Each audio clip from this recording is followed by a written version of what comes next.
سه گروه مردمی هست که خداوند با این سه گروه مردم در روز قیامت صحبت نمیکنه. چخیل صحبت نمیکنه؟ انسان گناهگار میخواهد در قیامت نزد خدا عذر بیاره، بخشش بپرسه، بگه پروردگار من ندانستم، نفهمیدم، از بیسوادیم بود، از جاهلیم بود، میخواست از عذر بیاره تا اینکه خدا رحم کنه به حالش.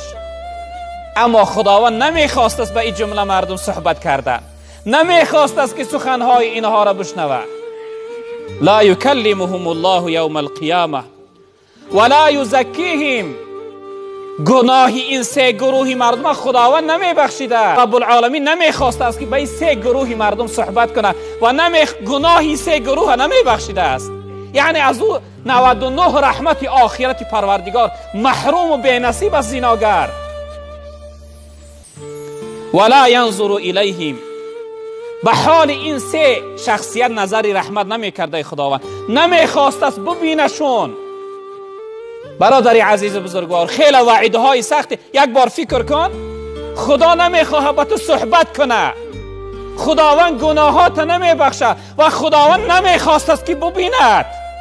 چی نوعی که امروز در دنیا یک کس بد میبینی، یک کس بد میبینی، نمیخواهی که ببینیش ناراحت میشه، در حال قوقات یعنی میگیرانی. رب العالمین هم نمیخواست است در قیامت ببینه اینها را. ولهم عذاب علیم. برای این سه گروه مردم سختترین عذاب خداوند عذاب میداده است. عذاب خدا سخت است.